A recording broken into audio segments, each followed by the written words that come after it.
Good morning students. आप सभी लोगों को बहुत बहुत बधाई जो यूपीएसएससी ने आखिरकार पेट का रिजल्ट टाइम से जारी ही कर दिया।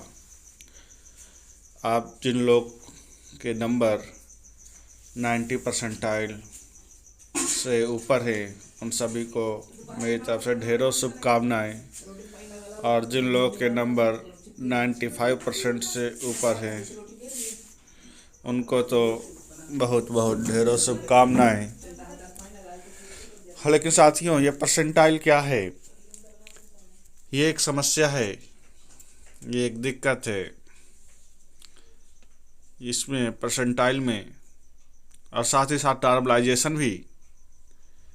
भाई परसेंटाइल वैसे तो बहुत अच्छा है, बता दिया सरकार ने या यूपीएसएससी ने, आयोग ने, कि कितने परसेंट लोग किससे ऊपर हैं कितने नीचे हैं। तो एक जैसा कि आयोग कह रहा है, पहले मैं उस बारे में परसेंटाइल में बात करूंगा। आयोग कह रहा है कि जैसे हमारे मान लीजिए 90 परसेंटाइल हैं, तो इसका मतलब है हम बाकी 89 बच्चों से ऊपर हैं। अर्थात कि अगर हमारे 90 परसेंटाइल बन रहे हैं तो हमसे ऊपर 10 लोग हैं, 10% लोग हैं, और हम 89% लोगों से ऊपर हैं। एक एग्जाम्पल की मान लीजिए किसी का परसेंटाइल 95% बन रहा है तो वो 94% लोगों से, 94% लोगों से ऊपर है, लेकिन अभी उससे भी ऊपर 5% लोग साथियों हैं। लेकिन अभी जो परसेंटाइल है, ये समस्या क्या हो रही है, कुछ लोग के कम नंबर है तो भी उनका परसेंटाइल हाई फाई है, कुछ लोग के अधिक नंबर है तो उनका परसेंटाइल तो हाई फाई है ही। जैसे कि मेरे पास एक ने कल अपना रिजल्ट दिखाया, उसके रॉ मार्क्स महज 68 बन रहे थे। एक नंबर उसका बढ़ा दिया गया नॉर्मलाइजेशन में, उसके 69 नंबर हो गए, और उसका परसेंटाइल साथियों 96 शो कर रहा था, उसमें 96.425। वहीं एक अन्य कैंडिडेट का रिजल्ट और मैंने देखा जिसमें कि उसके रॉ मार्क्स 80 बने थे, 81 बने थे, और उसके आधा नंबर लगभग घटा दिया गया नॉर्मलाइजेशन में, 79.5 हो गए। उसका भी परसेंटाइल 96 के आसपास था। तो ये परसेंटाइल आयोग ने कैसे दिया ये समझ में नहीं आ रहा। नॉर्मलाइजेशन में वैसे ये भी अच्छा नियम था कि जो शिफ्ट कठिन होगी उसके नंबर अधिक होंगे, लेकिन अब जिस तरह नॉर्मलाइजेशन चल रहा है वो सही नियम समझ नहीं आता मुझको। मैं अपनी ही बात करूं, मेरे रॉ मार्क्स 70 थे और आयोग ने मेरे 2 नंबर घटा दिए। ना सिर्फ मेरे बल्कि अन्य भी बहुत से लोग ऐसे हैं जिनके रॉ मार्क्स आयोग ने घटाए हैं।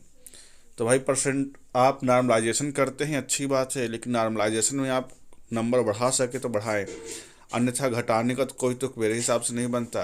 क्योंकि हमने तो नहीं कहा था आप पेपर सरल बनाइए, हमें तो हमारा सबसे टफ लगा, लेकिन आयोग ने 2 नंबर घटा दिए और आधे आधे नंबर से यहाँ सिलेक्शन होना है। खैर जो भी है, आयोग में तो हम कुछ नहीं कर सकते हैं। अब जिन लोग के परसेंटाइल कम आ रहे हैं उनको भी एक दिक्कत है, क्योंकि जैसे कि आयोग शुरू में कह रहा था कि हम टॉप परसेंटाइल वाले लोगों को अन्य वैकेंसियों के लिए बुलाएंगे, जो भी वैकेंसी निकालेंगे। अब आयोग में लगभग जैसा कहा आयोग ने पहले कि 30,000 33,000 के आसपास वैकेंसी टोटल खाली हैं कुल, लेखपाल, नर्स, जूनियर असिस्टेंट सबकी मिला के। लेकिन चूँकि आयोग इनका इकट्ठा तो विज्ञापन निकालेगा नहीं, सबका अलग अलग विज्ञापन निकालेगा।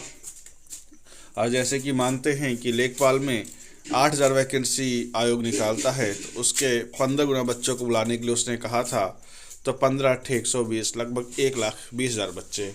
तो इसमें सभी के सभी 92 परसेंटाइल ऊपर वाले, जिनका 92 परसेंटाइल बना, ये तो सब उससे ऊपर वाले ही आएंगे, और बाकी बच्चे जो 92% से कम हैं वो सब क्या करेंगे। तो ये तो लेखपाल की बात हुई।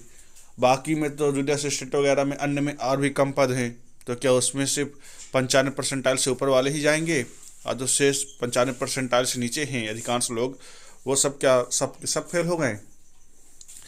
ऐसा अभी आयोग के उससे तो यही समझ में आ रहा है कि 90% लोग फेल और 10% 90% से ऊपर वाले लोग ही पास। हालांकि ये सही नियम है नहीं, क्योंकि अभी बहुत से लोग ऐसे होंगे जिनके परसेंटाइल भले ही 95 हो, 96 हो, 97 हो, लेकिन उनके पास ट्रिपल सी नहीं होगा, तो वो लोग लेखपाल के लिए अप्लाई ही नहीं कर पाएंगे। अब बहुत से लोग का क्वेश्चन है कि क्या सिर्फ परसेंटाइल के आधार पे ही 90% वालों को या 95% वालों को ही बुलाया जाएगा अगले राउंड के लिए, मतलब पेपर के लिए आवेदन वही बस कर पाएंगे? तो अभी जैसा आयोग का नियम है उस हिसाब से तो यही है, परंतु ये संभवतः संभव नहीं होना चाहिए, क्योंकि अगर ऐसा हुआ तो बाकी बच्चों के साथ बहुत बड़ी नाइंसाफ़ी होगी। कुछ ना कुछ आपको कैटेगरी बनानी पड़ेगी कि भाई इतने रा मार्क्स वालों के ऊपर आप अप्लाई कर सकते हैं, क्योंकि अभी परसेंटाइल में ही है। जैसे 90% वाले से ऊपर वाले, अभी उसमें ये नहीं कौन ओबीसी, कौन एससी, कौन एसटी, कौन ईडब्ल्यूएस और कौन जनरल। अगर ऐसा रहा तब तो मेरिट और हाई फाई भी जा सकती है। परसेंटाइल अब कुछ समय हमें इंतज़ार करना पड़ेगा जब तक आयोग कोई वैकेंसी ओपन नहीं कर रहा, विज्ञप्ति जारी नहीं कर रहा, स्पेशली लेखपाल की, नर्स की।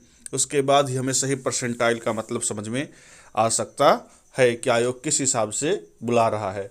लेकिन जैसे कि पहले कहा गया था कि टॉप के परसेंटाइल वालों को बुलाया जाएगा, अगर आयोग ऐसा करता है तो निश्चित रूप से ये बहुत बड़ी नाइंसाफ़ी होगी अन्य सभी लोगों के साथ, क्योंकि अधिकांश में तो ऐसा होगा कि जो 90% या 95% से ऊपर वाले हैं, कुछ लोग का तो सिलेक्शन अन्य चीज़ों में हो गया। जैसे कुछ मित्र हैं मेरे, उनका टीजीटी में हो गया, कुछ का पास परसेंटाइल तो अच्छा है लेकिन उनके पास ट्रिपल सी की डिग्री नहीं है, कंप्यूटर कोई डिप्लोमा नहीं है, तो वो भी अप्लाई नहीं कर पाएंगे। तो उसके लिए भी आयोग को कुछ ना कुछ सोचना चाहिए।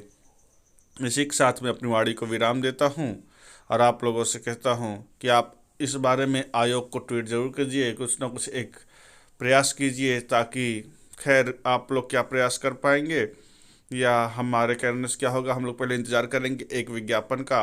अगर लेखपाल विज्ञापन में सरकार ऐसा करती है कि सिर्फ 95% ऊपर वाले या 92% से ऊपर वाले ही आवेदन करेंगे, तो हम लोग बेशक ट्विटर अभियान चलाएंगे या अपनी बात सरकार तक, आयोग तक पहुंचाएंगे। ठीक है, आप लोग मेरे चैनल को सब्सक्राइब कीजिए। अगर आप भी परसेंटाइल की समस्या से ग्रस्त, मतलब परसेंटाइल से परेशान हैं या नॉर्मलाइजेशन में आपके भी नंबर कम हुए हैं, तो कमेंट कीजिए। धन्यवाद।